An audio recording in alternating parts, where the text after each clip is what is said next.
রাত 10টা। শহরের বেশিরভাগ মানুষ ঘরে ফিরেছে, কিন্তু একজন মোটরসাইকেল চালক এখনও রাস্তায়। পিঠে খাবারের ব্যাগ, মোবাইলের পর্দায় নতুন অর্ডার আসায় তিনি ছুটে গেলেন। আরেকজন চালক যাত্রীর অপেক্ষায় বসে আছেন। তিনি জানেন না আজ কত আয় হবে কিংবা কাল কাজ পাবেন কিনা। আমরা ঘরে বসে খাবার পাই, রাইড শেয়ারিং অ্যাপে যাতায়াত করি, অনলাইনে নানা কাজ করাই, সেবা চলে আসে দোরগোড়ায়। কিন্তু প্রশ্ন হলো, এই দ্রুত সেবার পেছনের মানুষটি আসলে কে? তিনি কি স্বাধীন কর্মী বা ফ্রিল্যান্সার? যদি অ্যাপ নিজেই মূল্য ঠিক করে, কাজ বন্টন, মূল্যায়ন, এমনকি শাস্তি দিয়ে থাকে, তাহলে কর্মীর স্বাধীনতা কোথায়? তাহলে কি গিগ অর্থনীতিতে ডিজিটাল প্ল্যাটফর্মগুলো শ্রম আইন ফাঁকি দিচ্ছে? আজ আমরা জানবো বণিক বার্তা এক্সপ্লেনারে। গিগ অর্থনীতিতে মানুষ স্থায়ী চাকরির বদলে ছোট ছোট কাজ করে আয় করে। কেউ গাড়ি চালায়, কেউ খাবার পৌঁছে দেয়, কেউ অনলাইনে লেখালেখি, ছবি সম্পাদনা বা বিদেশি প্রতিষ্ঠানের জন্য নকশা তৈরি করে। কাজ স্থায়ী নয় এবং আয়ও নির্দিষ্ট নয়। মূল কথা, যত কাজ তত বেশি টাকা। Ride sharing, e commerce, online বাজার, সামাজিক যোগাযোগ মাধ্যম ও অ্যাপ ভিত্তিক কাজে বাংলাদেশের লাখো তরুণ বর্তমানে যুক্ত আছেন। দক্ষিণ এশিয়ায় গিগ অর্থনীতিতে ভারতের পরেই বাংলাদেশের অবস্থান। ফলে এটি এখন দেশের শ্রমবাজারের গুরুত্বপূর্ণ অংশ। এই ব্যবস্থায় প্রতিষ্ঠানগুলো স্বল্পমেয়াদী চুক্তিতে স্বাধীন কর্মীদের দিয়ে কাজ করায়। কর্মীরা সুবিধামতো কাজ নিতে পারেন আর প্রতিষ্ঠানগুলো প্রয়োজন মতো কর্মী নেয়।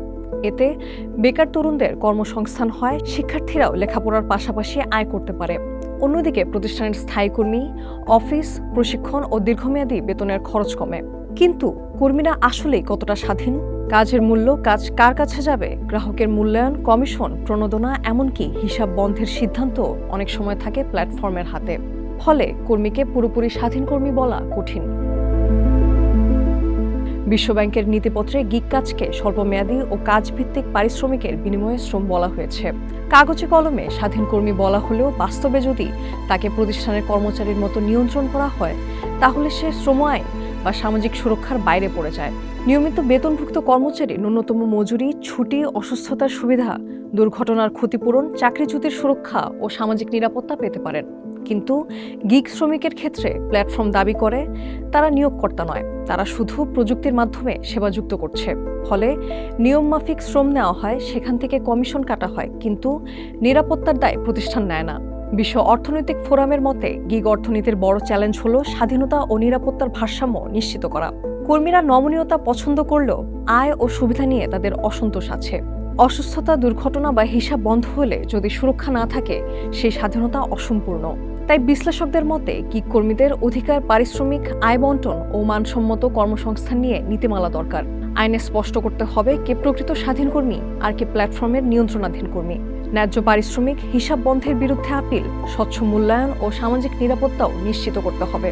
পাশাপাশি দক্ষতা উন্নয়ন জরুরি, কারণ এসব কর্মী অনেক সময় প্রতিষ্ঠানের প্রশিক্ষণ পান না। গিগ অর্থনীতি বাংলাদেশের তরুণদের জন্য আয়ের দরজা খুলেছে। তাই গিগ অর্থনীতির বিস্তারকে শুধু সাফল্য হিসেবেই দেখলেই হবে না, এর ভেতরে শ্রমিকের ন্যায্য অধিকার নিশ্চিত করতে হবে। কারণ অ্যাপ, অ্যালগোরিদম আর প্রযুক্তির ভিড়ে কাজটি করে একজন মানুষই। গিগ অর্থনীতিতে ফ্রিল্যান্সারদের অধিকারহীনতা নিয়ে আপনার মতামত জানান কমেন্টে। দিন দুনিয়ার বাজার, বিশ্ব অর্থনীতি, রাজনীতি সহ এমন আরও সব সংবাদ পেতে ভিজিট করুন বণিকবার্তা.com-এ। আর সোশ্যাল মিডিয়ায় যুক্ত হতে ফলো করুন আমাদের ফেসবুক পেজ, সেই সাথে সাবস্ক্রাইব করুন আমাদের ইউটিউব চ্যানেল।